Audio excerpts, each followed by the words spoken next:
They're well. I'm actually not. There's nothing really surprising. Like you've heard about them, and there's a reason that they do win, and why they've been around so long, and now being involved with them, it's like these guys are good at their job. So straight up like that. That's it. It's like I just said, like the way the team is structured, how everyone rolls over there. I've enjoyed it so far.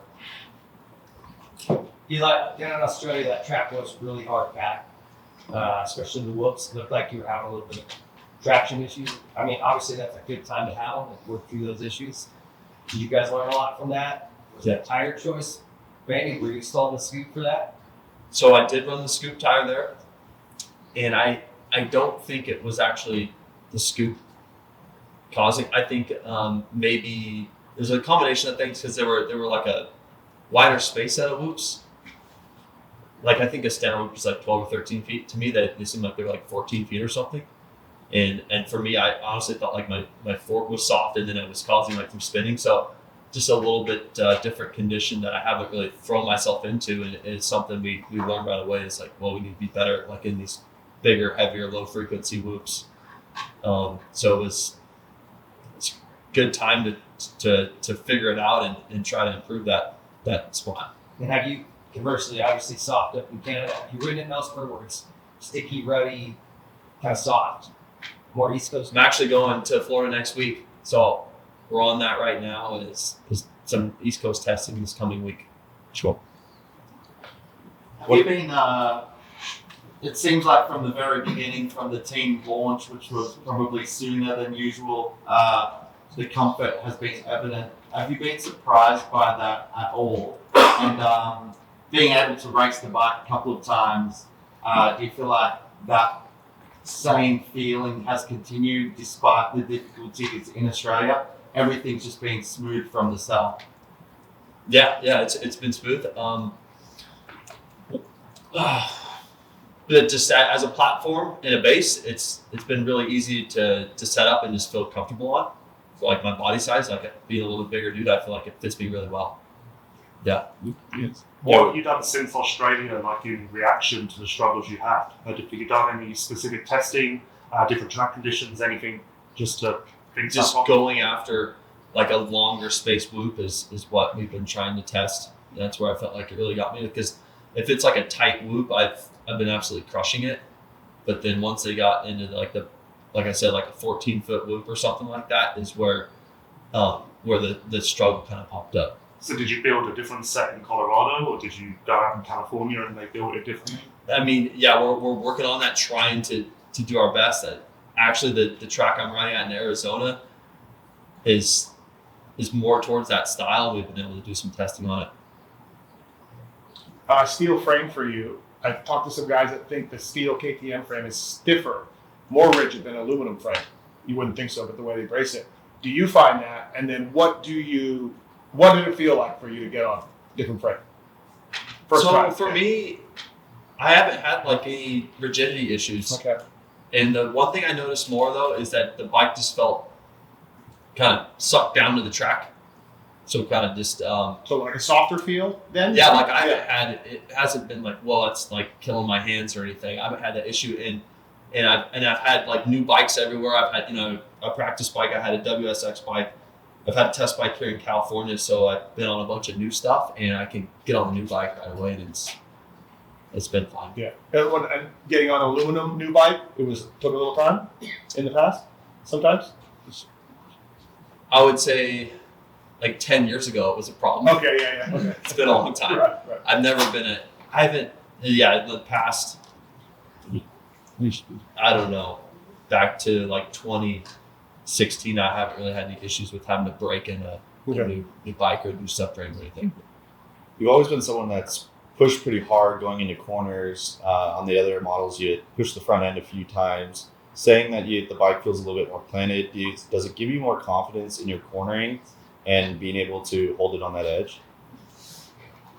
So far being on this bike, I've been able to go back to more feet up on the pegs, which has been cool. So that's the best positive about it so far. And it's stuck to the ground. I feel like years ago, guys were retiring before, they were, I guess, your age.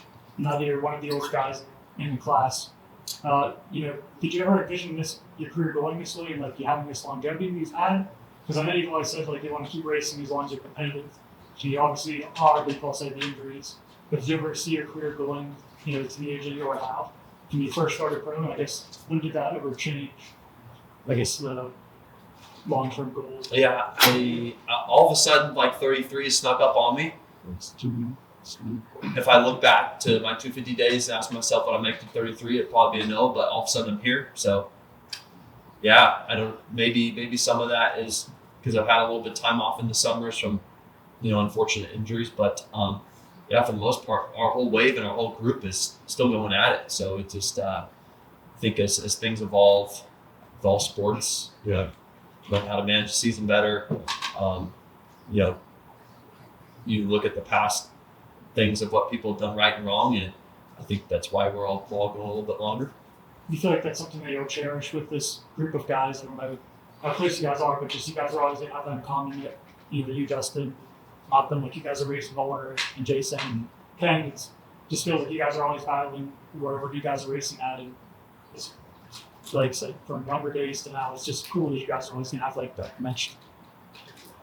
Yeah. I mean, like I said, a couple of those guys have been racing each other forever, like since Cobra 50s at Loretta. So it's crazy how long we've been going at it.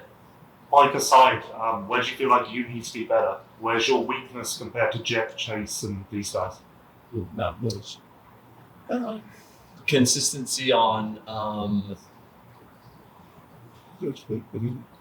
man, when I look at Jet, it seems like he's always in the top 3 on the start. Like that's one thing. Like of course I feel like my starts have been improving, but like being there every single weekend, like that's so important now because guys can get away. So of course I'm working on that.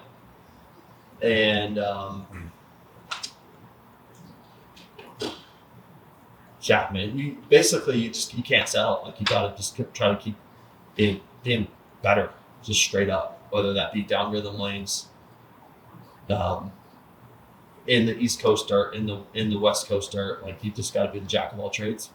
Knowing Jet's such a consistent starter, does that almost cause you to overthink it a little bit? Like you can sit on the start line knowing he's going to execute, so then you put maybe a tiny bit more pressure on yourself to do the same. Yeah, I just feel like they're just consistent. When I say they, like him and Hunter, they're just consistent, man. Like they can, they're really never going to be buried. So that's just a huge thing, is to try to be up there with them. With any rider, does that come more from bike setup or personal technique? Where do you think you would find that consistency? Well, now it's getting pretty technical with some start map stuff. So I think the teams can definitely help us as riders to be more consistent now. And I think there's just certain things you can do to eliminate variables to each start. With nothing left to prove, how do you stay motivated? Or is that fair? Do you still feel like you've got something to prove every time you go to the gate? I guess it's just racing and trying to win. Like I don't feel like that's interesting. I don't know. Like I still have to race. I still want to go out there and try to run at the front. So I've never been like I'm gonna win this many championships, go this many years, and I'm done. I've just continued to race. Eli at the KTM media track. Remember AP gave all you guys cowboy hats? They asked him, do you think anyone's worn it since? And he said, maybe Eli said, have you worn it since? Well, how about what that? I've worn a cowboy hat, maybe not those specifically, but yeah, man, me and AP, we're gonna sign up for the 2026 Team Rope. No, just kidding. Yeah, it's a good group of guys to have on the team, and looking forward to a year with AP. Yeah. How long is your commitment with KTM or the deal? It's just a one year deal. There's a clause in there, like if I win Supercross, I can race again But for like the main, it's a 1 year deal.